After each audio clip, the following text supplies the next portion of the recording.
नमस्कार। स्वागत है आपका मेरे YouTube चैनल सुनो कहानी में।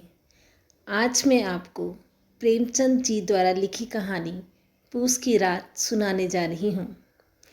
हल्कू ने आकर स्त्री से कहा, सहना आया है, लाओ जो रुपए रखे हैं उसे दे दूँ, किसी तरह गला तो छूटे। मुन्नी झाड़ू लगा रही थी, पीछे फिरकर बोली, 3 ही रुपए हैं, दे देंगे तो कंबल कहाँ से आएगा। माघ पूस की रात हार में कैसे कटेगी। उससे कह दो फसल पर दे देंगे, अभी नहीं। हल्कू एक क्षण अनिश्चित दशा में खड़ा रहा। पूस सिर पर आ गया, कंबल के बिना हार में रात को वे किसी तरह सो नहीं सकता। मगर सहना मानेगा नहीं, खुड़कियाँ जमावेगा, गालियाँ देगा। बला से जाड़ों में मरेंगे, बला तो सिर से टल जाएगी। यह सोचता हुआ वह अपना भारी भरकम डील लिए हुए स्त्री के समीप आ गया और खुशामद करके बोला, दे दे, गला तो छूटे, कंबल के लिए कोई दूसरा उपाय सोचूंगा। मुन्नी उसके पास से दूर हट गई और आंखें तरेरती हुई बोली, कर चुके दूसरा उपाय, जरा सुनूं तो कौन सा उपाय करोगे। कोई खैरात दे देगा कंबल, ना जाने कितनी बाकी हैं जो किसी तरह चुकने ही नहीं आती। मैं कहती हूँ तुम क्यों नहीं खेती छोड़ देते, मर मर काम करो, उपज हो तो बाकी दे दो, चलो छुट्टी हुई। बाकी चुकाने के लिए ही तो हमारा जन्म हुआ है, पेट के लिए मजदूरी करो, ऐसी खेती से बाज आए। मैं रुपए न दूंगी, ना दूंगी। हल्कू उदास होकर बोला, तो क्या गाली खाऊं। मुन्नी ने तड़प कर कहा, गाली क्यों देगा, क्या उसका राज है। मगर ये कहने के साथ ही उसकी तनी हुई भौहें ढीली पड़ गई। हल्कू ने उस वाक्य में जो कठोर सत्य था वह मानो एक भीषण जंतु की भांति उसे घूर रहा था। उसने जाकर आले पर से रुपए निकाले और लाकर हल्कू के हाथ पर रख दिए। फिर बोली, तुम छोड़ दो अब किसे खेती, मजूरी में सुख से एक रोटी तो खाने को मिलेगी, किसी की धौंस तो ना रहेगी। अच्छी खेती है, मजूरी करके लाओ, वह भी उसी में झोंक दो, उस पर धौंस। हल्कू न रुपए लिए और इस तरह बाहर चला मानो अपना हृदय निकाल कर देने जा रहा हो।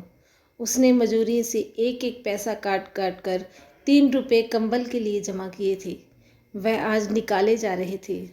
एक एक पग के साथ उसका मस्तक पानी दीनता से भार से दबा जा रहा था। पूस की अंधेरी रात, आकाश पर तारे भी ठिठुरते हुए मालूम होते थे। हल्कू अपने खेत के किनारे ऊख के पत्तों की एक छतरी के नीचे बांस के खटाले पर अपनी पुरानी गाढ़े की चादर ओढ़े पड़ा कांप रहा था। खाट के नीचे उसका संगी कुत्ता जबरा पेट में मुंह डाले सर्दी में कूं कूं कर रहा था। 2 में से एक को भी नींद नहीं आ रही थी। हल्कू ने घुटनियों को गर्दन में चिपकाते हुए कहा, क्यों जबरा, जाड़ा लगता है।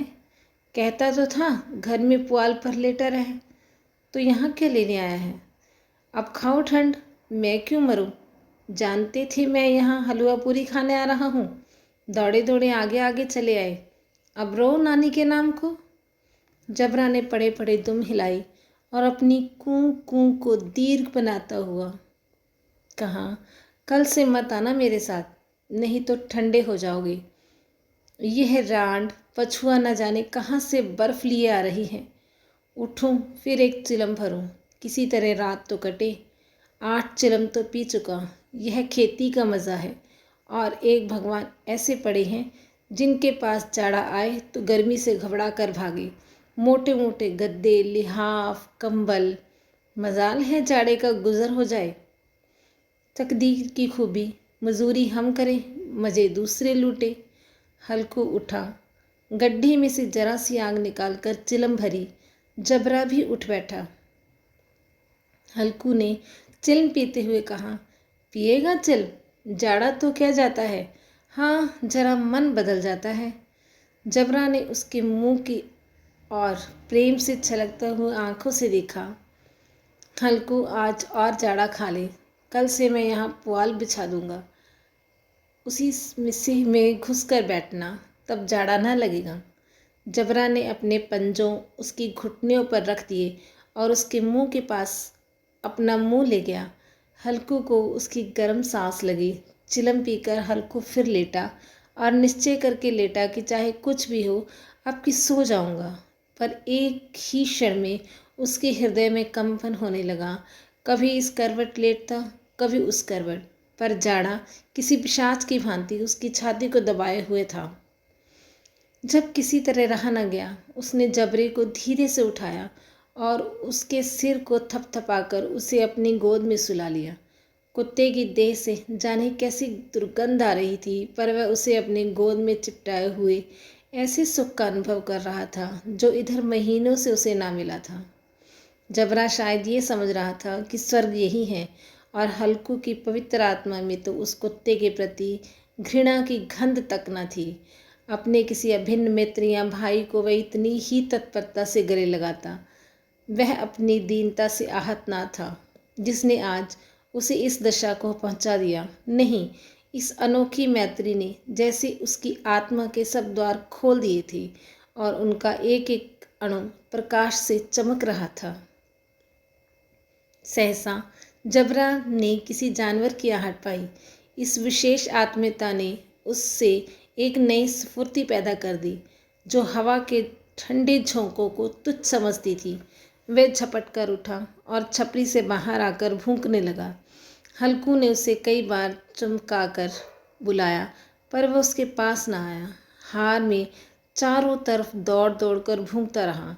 एक क्षण के लिए भी आ जाता तो तुरंत ही फिर दौड़ता। कर्तव्य उसके हृदय में अरमान की भांति ही उछल रहा था। 1 घंटा और गुजर गया। रात ने शीत को हवा से धतकाना शुरू किया और हल्कू उठ बैठा और दोनों घुटनों को छाती से मिलाकर सिर को उसमें छिपा लिया। फिर भी ठंड कम ना हुई। ऐसे जान पड़ता था जैसे सारा रक्त जम गया है, धमनियों में रक्त की जगह हिम बह रही है। उसने झुककर आकाश की ओर देखा। अभी कितनी रात बाकी है। सप्तऋषि अभी आकाश में आधे भी नहीं चढ़े। ऊपर आ जाएंगे तब कहीं सवेरा होगा। अभी पहर से ऊपर रात है। हल्कू के खेत से कोई एक गोली के टप्पे पर आमों का एक बाग था। पतझड़ शुरू हो गई थी। बाग में पत्तियों का ढेर लगा हुआ था। हल्कू ने सोच चलकर पत्तियां बटोरूं और इन्हें जलाकर खूब तापूं।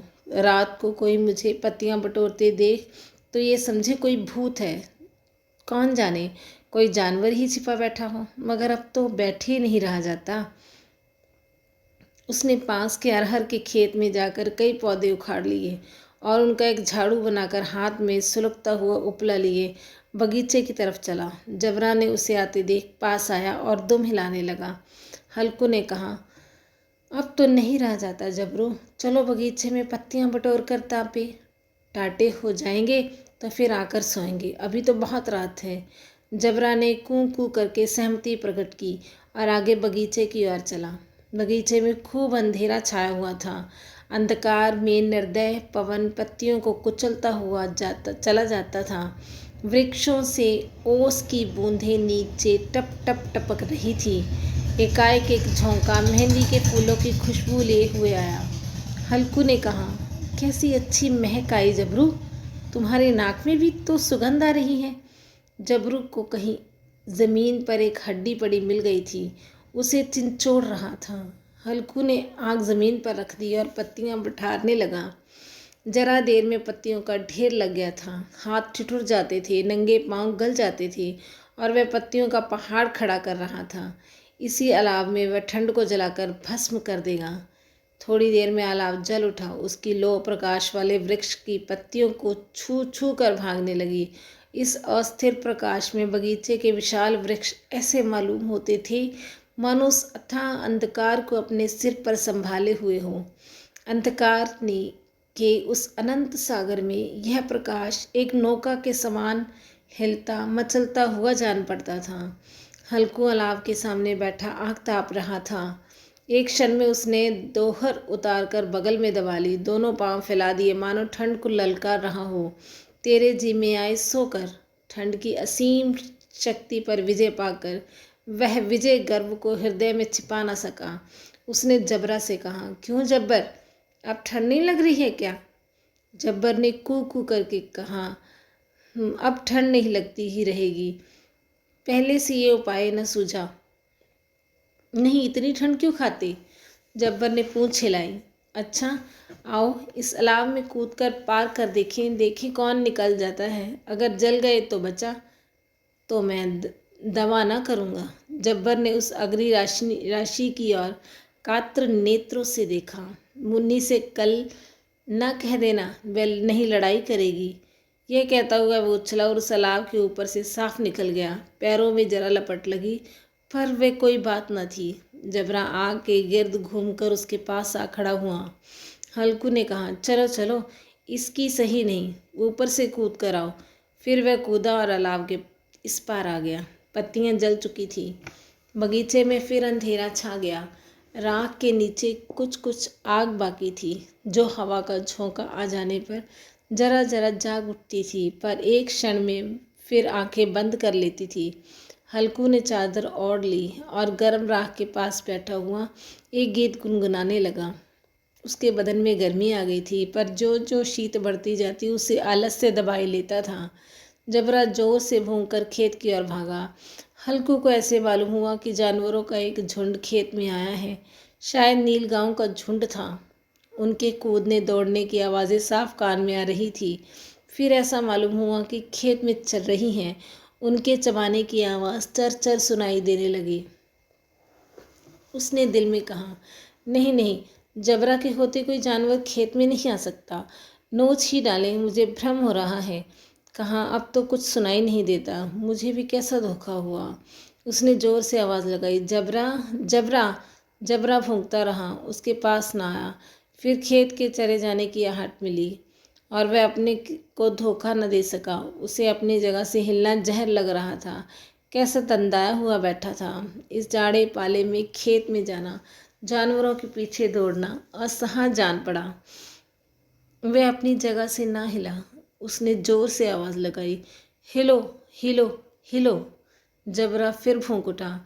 जानवर खेत चर रहे थे। फसल तैयार है। कैसी अच्छी खेती थी, पर ये दुष्ट जानवर उसका सर्वनाश किए डालते हैं। हल्कू पक्का इरादा करके उठा और एक दो कदम चलकर फिर एकाएक हवा का ऐसा ठंडा चुभने वाला बिच्छू के से डंक का सा झोंका लगा कि वह फिर बुझते हुए अलाव के पास आ बैठा और राख को कुरेद कर अपनी ठंडी देह को गरमाने लगा। जबरा अपना गला फाड़ डालता था। नील गाय खेत का सफाया किए डालती थी और हल्कू गर्म राख के पास शांत बैठा हुआ था।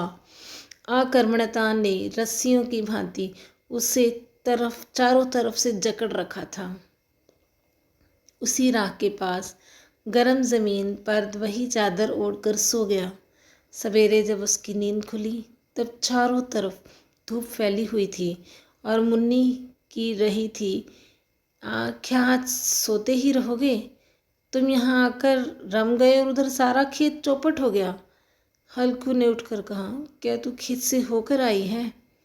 मुन्नी बोली, हाँ, सारा ही खेत सत्यानाश हो गया। भला ऐसा भी कोई सोता है? तुम्हारे यहाँ मंडियाँ डालने से क्या हुआ?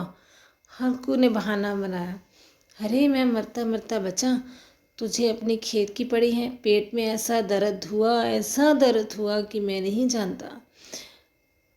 फिर दोनों खेत के डाढ़ पर आए। देखा सारा खेत रौंदा पड़ा हुआ है और जबरा मंडिया के नीचे चित्त लेटा है, मानो प्राण ही ना हो। दोनों खेत की दशा देख रहे थे। मुन्नी के मुख पर उदासी छाई थी, पर हल्कू प्रसन्न था। मुन्नी ने चिंतित होकर कहा, अब मजूरी करके मालगुजारी भरनी पड़ेगी। हल्कू ने प्रसन्न मुख से कहा, रात को ठंड से यहाँ सोना ना पड़ेगा। धन्यवाद।